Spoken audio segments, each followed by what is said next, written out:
Hey guys, just thought I would do a quick video on how to deal with time in Python. I had a few questions about it at work, so I thought I would make a quick video.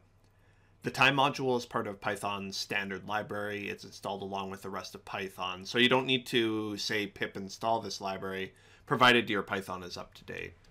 So I'm just going to increase size here so you guys can see what I'm doing. So like anything, just you would import.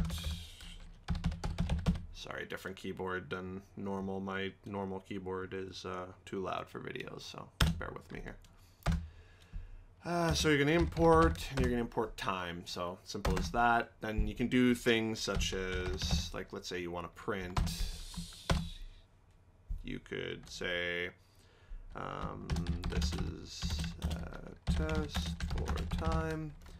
And if you run that, if I pull up the terminal here, run that, you should have your printout of this. Now you can add time delays. So if you go time.sleep and then in seconds you can go, let's say if we went 3 seconds. Now decimal places in time is kind of tricky. There are libraries that can do it better, but like let's say you wanted in like 0.043 of a second, you can't do that with just native time.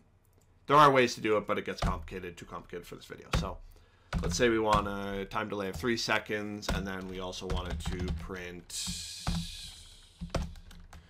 this is the delay. So we run that now, pull up the terminal. So it ran the first one, that's the print, this is the time for test, and then it ran the sleep, and then it ran the this is the delay. Now time is cool, it's basic function, you're going to probably use time for everything, so you should probably learn it while you can. And if you're starting out on Python, this is the best.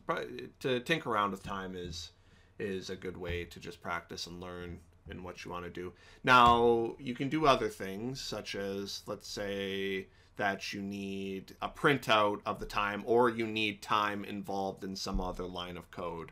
So if you went print time dot ASIC time, oops, again, this keyboard, just bear with me.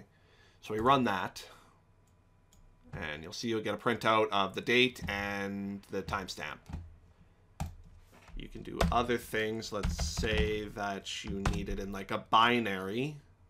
You can go time.time. Run that, and it'll print 2 this time. So you can see you got binary time. And let's say that you needed GM time. So you can go time.gm time. Again, do that every time on this keyboard. So we run that. And now you have the time constructs of your decimal systems. So just a cool way to use it. Hope this video helped. If you have any questions, just leave a comment and make sure to like and subscribe. Thanks a lot.